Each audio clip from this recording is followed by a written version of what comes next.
So, a really common misperception around the idea of goals and boundaries is good morning, Rooster, is that they can have something to do with someone else's behavior. And when, in particular, a boundary has something to do with somebody else's behavior, it's actually a form of control or manipulation. Okay? So if my boundary is, I don't want you to call me anymore, okay? Then that person keeps calling me, and I say, they've crossed my boundary. And I get madder and madder and more victimized and upset and distraught and pulling out my hair and tell them, you're not allowed to call me, right? So I am going to be perpetually dependent on their behavior in order to feel safe, okay? That's not a boundary. That's a form of control or manipulation of somebody else's behavior. A boundary only ever has to do with my behavior. So in that same scenario, I might say, I will no longer be answering your calls. Okay? With that, I have total control. That person can call me 1,200 times a day, and it won't bother me because I know that I'm not going to answer the phone. And I can block their number so that I don't see the calls. There's probably a way on a phone to make it so that when that person calls, it doesn't ring, what have you. And sure, at first, particularly if this is someone that I'm scared of, I'm going to have the experience of having a nervous system reaction to that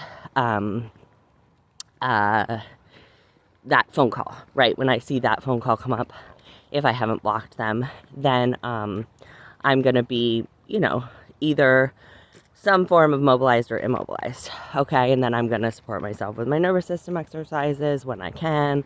I'm going to do some self-inquiry. And I'm, through self-inquiry, quite possibly going to come to the fact that they have every right to call me. That's their business. And if I don't want to talk to them, that's my business. So I just don't answer the phone. Don't call them back, right? That's my business. And let's say there's someone coming to your house, right? You can tell them, don't come to my house. They may still keep coming to your house, and that's where if you live in a place where you can get a restraining order from cooperative, police or whatever, then you could do that. Or you may be in the position, as many people are, when they don't have a cooperative law enforcement type situation, or they have someone who is within it, or all sorts of versions. If that person continues to not come to your house, you may need to, go to a domestic violence type resource and get support for finding safe housing, right?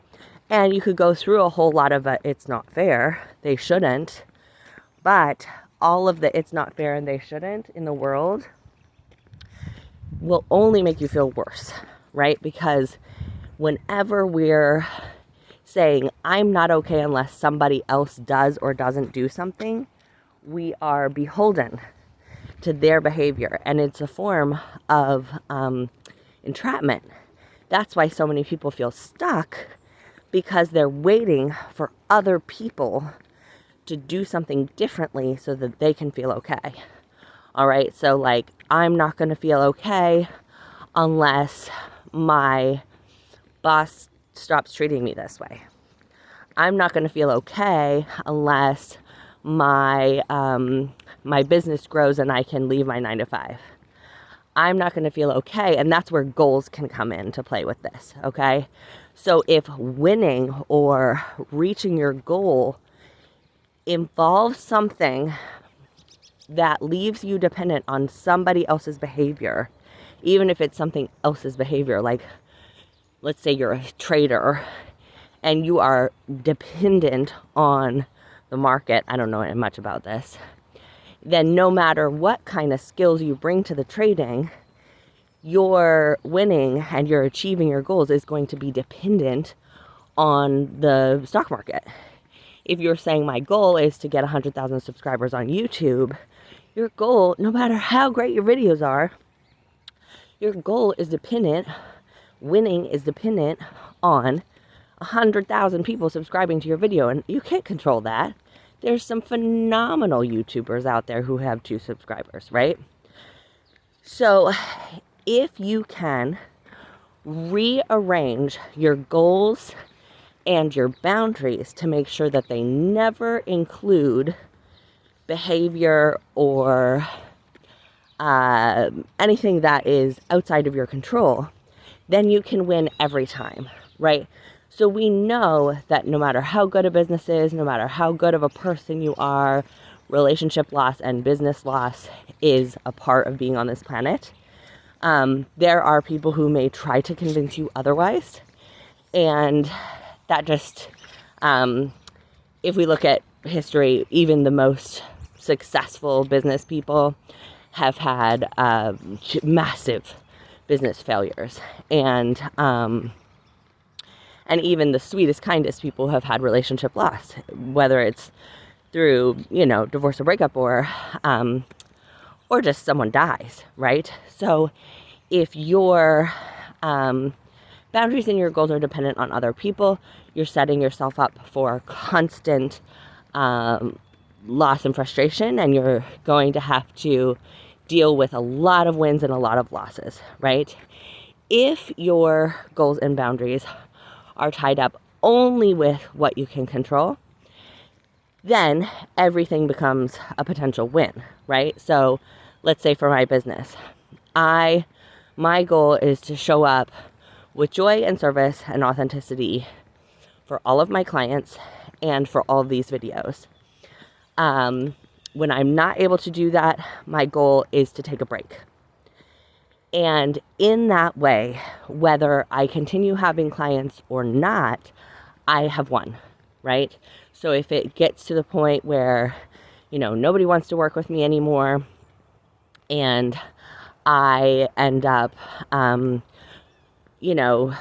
to work as a speech pathologist in schools and hospitals, and that doesn't work out anymore, and then I end up trying to work in the service industry and retail or grocery store service, and I get fired from all of those, and then I go on unemployment, and my paperwork falls through, and I can't get the unemployment, and then I end up, in a homeless shelter. I can apply my same goal to show up with joy and authenticity and service as I'm in the homeless shelter, right? And I am still meeting my goal. Obviously, there's going to be discomfort as that happens. There's going to be grief. There's going to be disappointment. There's going to be, real struggle.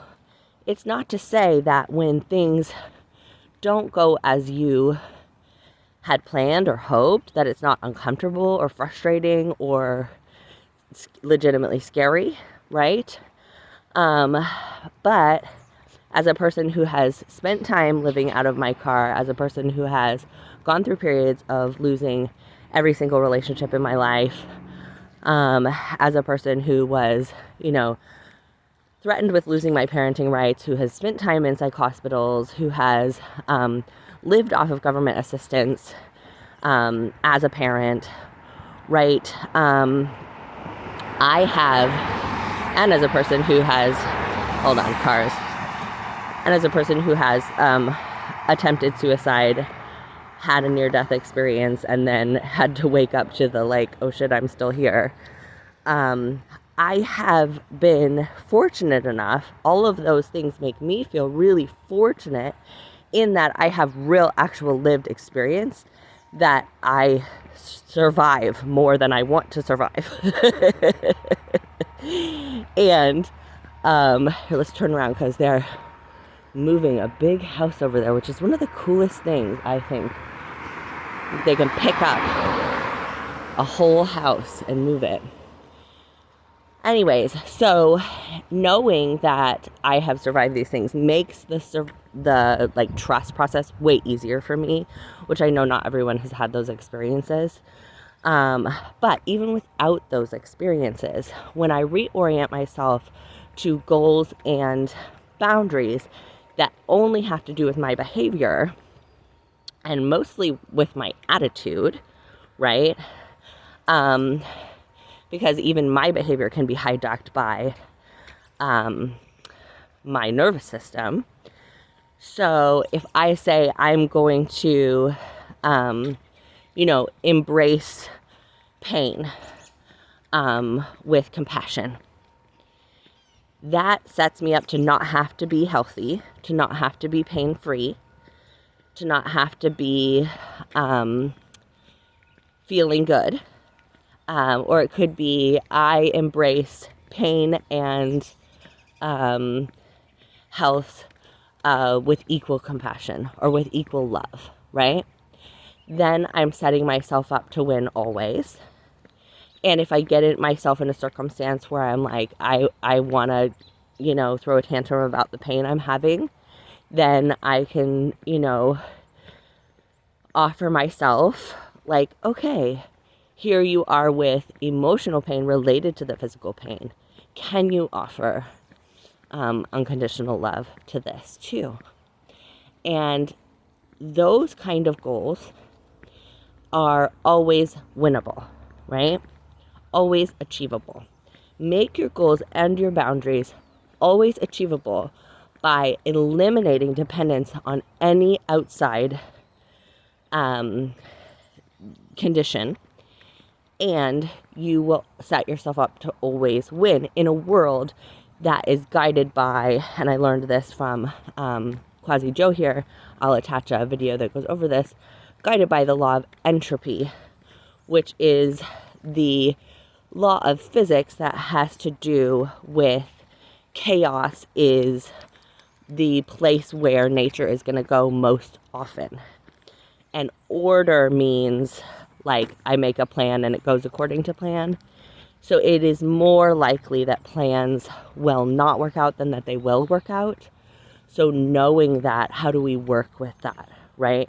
How do we allow for the chaos and not tie our wellness or our okayness to something that by law has to involve pain and loss, right? It doesn't have to involve suffering, but according to what I've seen of the universe so far, and not maybe universe, but at least this physical planet Earth, it so far has to involve pain and loss. So how do we orient ourselves so that even pain and loss is a win, right?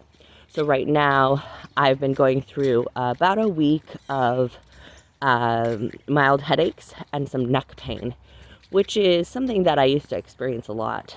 And at first, I was experiencing it as a personal failure. What have I done? What am I not doing? And that was very heavy and uncomfortable. And when I'm able to take the pain as information and go, oh, what are you telling me? Like, it would make sense that things that were working for me 5 years ago wouldn't necessarily keep working because everything's in constant change.